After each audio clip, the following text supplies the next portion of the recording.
आइए आज इतिहास के उन पन्नों को पलटते हैं जो शायद सबसे ज्यादा दर्दनाक हैं। हम बात कर रहे हैं सेल्युलर जेल की, जिसे दुनिया काला पानी के नाम से जानती है। ये सिर्फ ईंट पत्थरों से बनी कोई आम जेल नहीं थी, बल्कि इसे इस तरह से डिजाइन किया गया था कि इंसान का जज्बा, उसकी आत्मा पूरी तरह से टूट जाए। तो चलिए इस सोर्स मटेरियल के जरिए इसकी असली हकीकत को समझते हैं।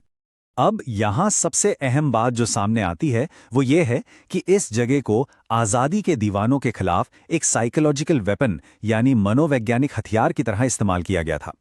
इस कोर्ट को देखिए, ब्रिटिश हुकूमत बहुत अच्छे से जानती थी कि इन क्रांतिकारियों को सिर्फ गोली मार देना काफ़ी नहीं है, क्योंकि एक शहादत तो हज़ारों नए विद्रोहियों को जन्म दे देगी ना। इसलिए उनका मकसद था इन्हें इनके समाज, इनके परिवार और इनकी पूरी पहचान से एकदम काट देना। असल में वो इसे एक सोशल डेथ या सामाजिक मृत्यु बनाना चाहते थे।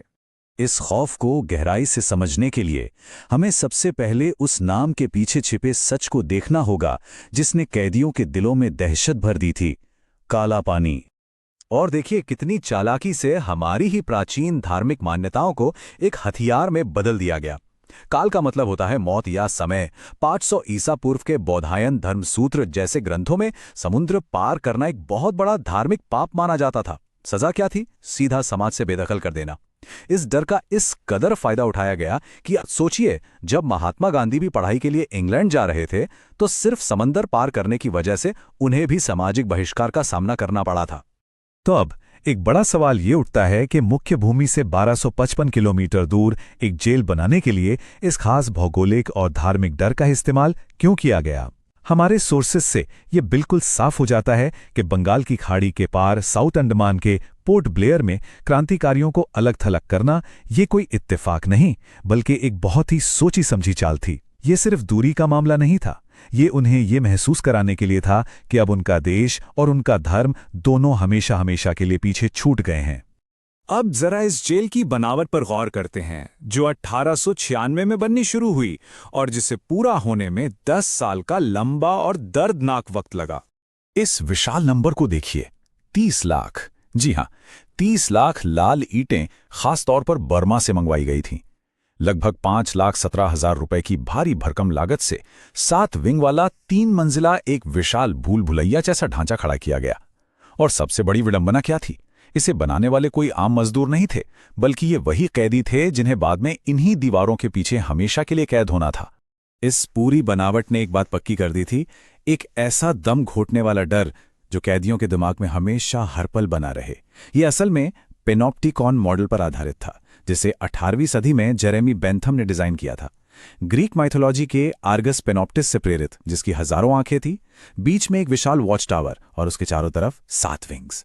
मतलब गार्ड बीच में खड़े होकर हर सेल पर नजर रख सकता था, लेकिन किसी भी कैदी को कभी ये पता नहीं चलता था कि गार्ड उसे उस वक्त देख भी रहा है या नहीं। है ना खौफनाक? क्रूरता की हद तो देखिए। आर्किटेक्ट्स ने जानबूझकर एक विंग के सेल्स का मुंह दूसरी विंग की बिल्कुल सपाट खाली पिछली दीवार की तरफ रखा था। इसका सीधा सा मतलब था पूरी तरह से सेंसरी डेप्रिवेशन। मतलब एक इंसान सालों साल वहां रहेगा, लेकिन वो अपने ही पड़ोसी सेल के कैदी की शक्ल तक कभी नहीं देख पाएगा। बात करना तो बहुत दूर की बात थी। अंग्रेजों ने कैदियों को कैटेगरीज में बांट रखा था, जैसे डी यानी डेंजरस और पीआई यानी परमानेंटली इनकार्सरेटेड। और उन्हें रखा कहाँ जाता था? ठीक 13.5 बाई 7 फीट के इन छोटे छोटे दम घोटू व्यक्तिगत सेल्स में। इसका इकलौता मकसद एक ऐसा भयानक अकेलापन पैदा करना था जो अंदर से इंसान को पूरी तरह खोखला कर दे।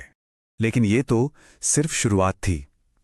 ये वास्तुकला से पैदा किया गया अकेलापन तो उस बुरे सपने का सिर्फ एक हिस्सा था जो वीर सावरकर जैसे डेंजरस माने जाने वाले कैदियों का इंतजार कर रहा था।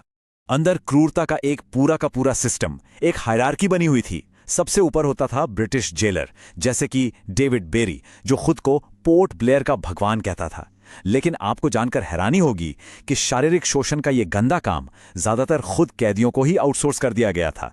इन्हें जमादार कहा जाता था। ये वो चापलूस कैदी थे जिन्हें अंग्रेजों से विशेषाधिकार मिलते थे, और इसके बदले में वे अपने ही साथी कैदियों को जानवरों की तरह पीटते थे। और आम कैदियों की बात करें तो उनकी सारी गरिमा छीन ली जाती, उन्हें पहनने को सिर्फ पतले कपड़े मिलते और गले में लोहे का एक भारी आईडी टैग डाल लिया जाता था। वहां रोजमर्रा का काम ऐसा था जिसका मकसद ही कैदियों को मानसिक रूप से टूटने से पहले शारीरिक रूप से खत्म कर देना था।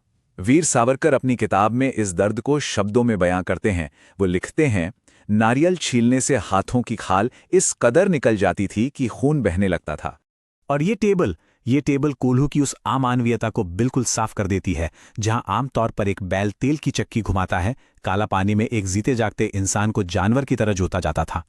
11 से 12 घंटे तक बिना रुके भारी लोहे की चक्की को धकेलना, और अगर कोई 30 पाउंड यानी लगभग 14 लीटर तेल का वो भारी भरकम कोटा पूरा नहीं कर पाता तो नतीजा होता था जमादार के डंडों से इतनी बेरहम पिटाई कि शरीर की खाल तक उधेड़ दी जाए।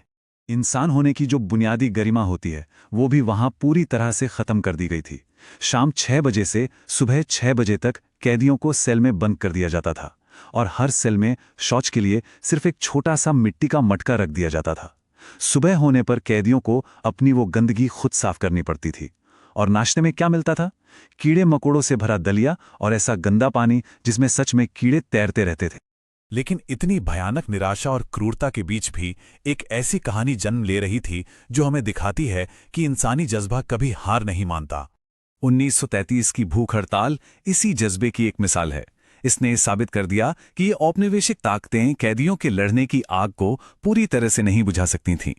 इन क्रूर परिस्थितियों के खिलाफ एक बहुत बड़ी भूख हड़ताल शुरू हुई। 44 दिनों तक, जी हां, लगातार 44 दिनों तक कैदियों ने भूखमरी की उस भयानक पीड़ा को झेला। 45वें दिन ब्रिटिश हुकूमत सच में घबरा गई और फिर उन्होंने रबड़ की ट्यूबों के जरिए बेहद क्रूरता से कैदियों को जबरन खाना खिलाना यानी फोर्स्ड फीडिंग शुरू कर दी। और इस फोर्स्ड फीडिंग के दौरान जो हुआ वो रूह कंपा देने वाला है, क्योंकि वो रबर की ट्यूबें उनके पेट की जगह जबरदस्ती उनके फेफड़ों में धकेल दी गई थीं। महावीर सिंह, मोहन किशोर और मोहित मोइत्रा जैसे बहादुर लोगों के फेफड़ों में दूध और चीनी का वो घोल भर गया जिससे दम घुटने के कारण वो वहीं शहीद हो गए। और उनके शरीर, उन्हें बिना किसी सम्मान के बोरियों में भरकर बस समुद्र में फेंक दिया गया। संपर्क के नाम पर पूरे साल में केवल एक, वो भी हद से ज्यादा सेंसर किया हुआ एक छोटा सा पत्र घर भेजने की इजाजत थी। सोचिए, एक तरफ विशाल गहरा समंदर और दूसरी तरफ घने जंगल जहां खूंखार माने जाने वाली जरावा जनजाति रहती थी। लेकिन इन बिल्कुल नामुमकिन हालातों के बावजूद मोतीलाल वर्मा जैसे साहसी लोगों ने उस जेल की असली सच्चाई को दुनिया भर की प्रेस तक सफलतापूर्वक पहुंचा ही दिया। तो आइए अब देखते हैं कि कैसे बेइंतहा दर्द और पीड़ा की ये जगह अंततः हमारी आज़ादी और मुक्ति के एक प्रतीक में बदल गई। जेल के आखिरी सालों में सत्ता का एक बहुत ही चौंकाने वाला बदलाव देखने को मिला। 1937 में महात्मा गांधी और रविंद्रनाथ टैगोर के भारी दबाव के बाद आखिरकार कैदियों की रिहाई शुरू हुई। फिर 1942 में दूसरे विश्व युद्ध के दौरान जापानी सेना ने द्वीप पर कब्जा कर लिया और उन्होंने महिलाओं और बच्चों पर अंग्रेजों से भी ज्यादा भयानक अत्याचार किए। लेकिन फिर 1943 का वो साल आया जब नेताजी सुभाष चंद्र बोस पोर्ट ब्लेयर पहुंचे और उन्होंने वहां पहली बार भारतीय तिरंगा फहराया। वो सच्ची स्वतंत्रता का पहला और सबसे मीठा स्वाद था।